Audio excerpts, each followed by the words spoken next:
மக்கள் எல்லாரும் வருவது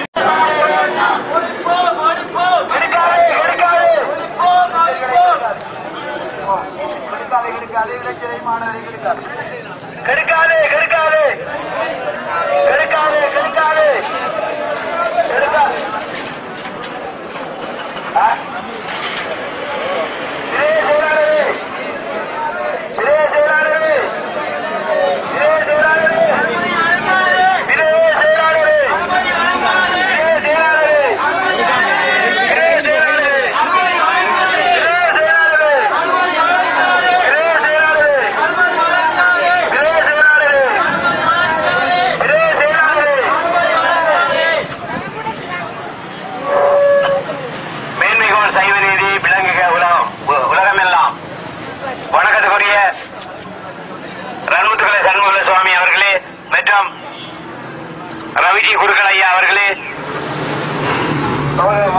மௌலை ஐயா அவர்களே மற்றும் கிருஷ்ணோகர் ஐயா அவர்களே, எங்களை கண்ணியப்படுத்தியுள்ள பெரியோர்களே, அரசியல்வாதிகளே, பொதுமக்களே, ஆண்களே, பெண்களே, சகல மக்களே, அன்புள்ளம் கொண்டவர்களே, இந்த இறைவனின் அருளால் வணக்கத்துக்குரியவர்கள் நமக்கு ஆசிரியரை வழங்குவதற்காகவும் மதுவின் தாக்கத்தை பற்றி கூறுவதற்காகவும் இங்கே வந்துள்ளார்கள். அவர்களை நாங்கள் இருகரம் கூப்பி வணங்குகின்றோம். முதலாவதாக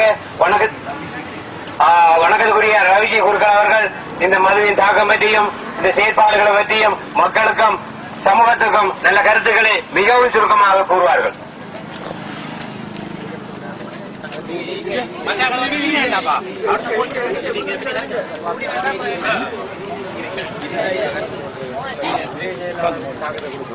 மக்கள் விழிக்க வந்திருக்கிறாங்க. ஆகவே அதை உடனடியாக எல்லாம் வல்ல இறைவனுடைய திருப்பாதங்களை நமஸ்கரித்துக் கொண்டு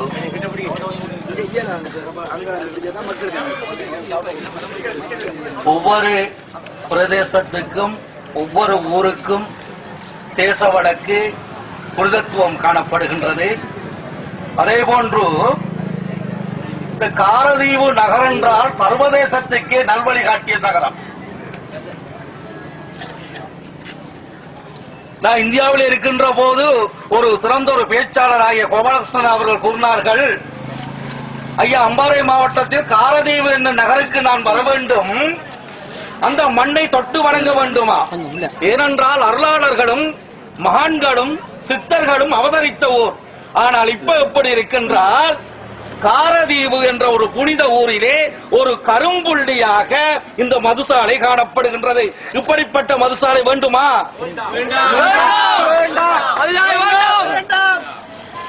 அதுமல்ல, இந்த ஊரை பொறுத்த வரையில் உத்தமிழ் வித்தகர் விபுலானந்தர் அவதரித்த ஊர், நடனானந்த ஆனந்தஜி அவதரித்த ஊர். இந்தியாவிலே இருந்து திருவனந்தபுரத்திலிருந்து வருகிறது ஒரு புனித மண் என்று பேசப்பட்ட இந்த காரதீவிலே சமாதி கொன்ற சித்தானைக்குட்டிகளுடைய சமாதி உள்ள ஊர், பல ஆலயங்கள் காணப்படுகின்ற ஊர், கல்வி மகான்கள் காணப்படுகின்ற ஊர், எத்தனையோ பிற ஊரில் இருக்கின்ற மக்களுக்கு வாழ வைக்கின்ற வந்தாரை வாழ வைக்கின்ற சிறந்த ஊர் காரதீவு நகர். இப்படிப்பட்ட நகரத்திலே கண்ணிருந்தும் குருடர்கள் தான் இப்படிப்பட்ட ஒரு மதுசாலைக்கு இடம் கொடுப்பார்கள். ஆகவே சகல மக்களின் சார்பாக பிரதேச செயலாளர் அவர்களே, பெரியோர்களே, உடனடியாக இந்த மதுசாலையை நீங்கள் அகற்ற வேண்டும். அப்படி இல்லாவிட்டால் ஆயிரக்கணக்கான மக்கள் ஒன்றிணைந்து இதற்குரிய மாற்று நடவடிக்கையை நிச்சயம் எடுப்பார்கள். எடுக்கின்ற போது சில பாதிப்புகள் ஏற்படும். ஆகவே இந்த மதுசாலை இன்றுடன் நீக்கப்பட வேண்டும். அப்படி இல்லாவிட்டால் பல பிரதேசத்தில் இருக்கின்ற தமிழ் மக்கள் அனைத்து மக்களும் ஒன்றிணைந்து இந்த மதுசாலைக்கு எதிராக நடவடிக்கை எடுப்போம் என்று உறுதியுடன் கூறுகின்றேன். மாலை வணக்கம். இந்த மதுசாலை பற்றி சொல்ல போனா பல பிரச்சனைகள். இந்த காரை மதுசாலையில விதவைகளை இழந்த ஆண்களை இழந்த விதவைகள் நிறைய பேர் இருக்கிறார்கள். இதனால் பெண்களுக்கு கடும் பாதிப்பாக உள்ளாக்கப்படுகின்றது. என்ன காரணம் என்று சொன்னால், விதவையில வீதி வழியில போய் இந்த வாரம்பலம் அந்த பாடசாலை செல்கிற பிள்ளைகளுக்கு பிரச்சனை.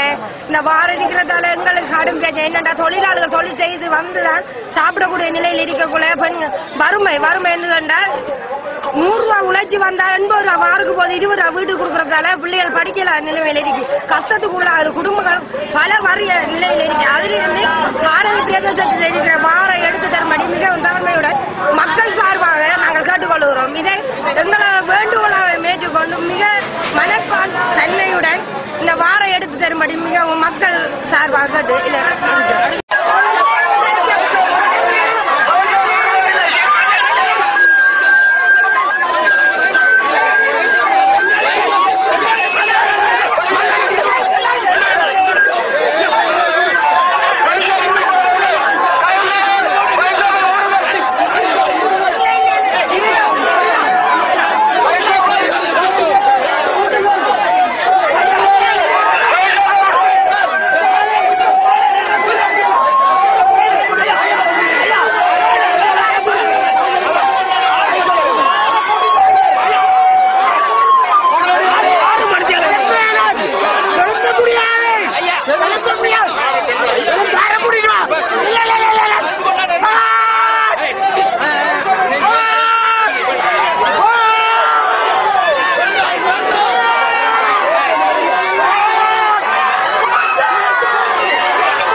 காரதீவில் இன்று நடைபெற்ற மதுபான சாலைக்கு எதிரான ஆர்ப்பாட்டத்தில் எங்களுக்கு பூரண வெற்றி கிடைத்துள்ளது என்பதை நாங்கள் இடத்தை திட்டவட்டமாக கூறியுள்ளோம்.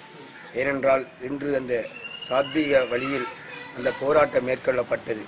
ஆனால் இந்த மதுபான சாலையானது ஆரம்பிக்கப்பட்டது ஒரு நியாயமற்றதாகவும் சட்ட ரீதி அற்றதாகத்தான் காணப்பட்டது. ஏனென்றால் அந்நேரம் அந்த ஆளுந்தரப்பில் இருக்கும் போது அங்கே இருந்த ஆயுததாரிகளின் முனையில்தான் சட்ட ரீதியற்றதாக அந்த மதுபான சாலையானது அங்கே அமைக்கப்பட்டது. அதன் பிறகு ஒரு 6 மாதத்துக்கு பிறகு அவ்விடத்தில் ஒரு பாடசாலை மாணவி அங்கே பரிதாபமாக விபத்தில் உயிரிழந்துள்ளார்.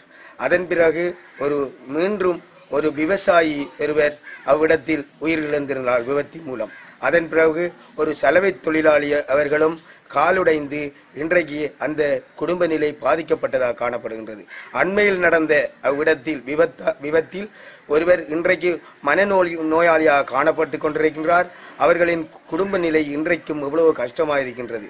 ஆனால் நாங்கள் பிரதேச சபைக்கு முதலாவது அமர்வின் முதலாவது மாதாந்த கூட்டத்திலேயே அந்த மதுபான சாலைக்கான அங்கீகாரமான அந்த லைசன்ஸ் சீட்டை நாங்கள் வழங்கவில்லை.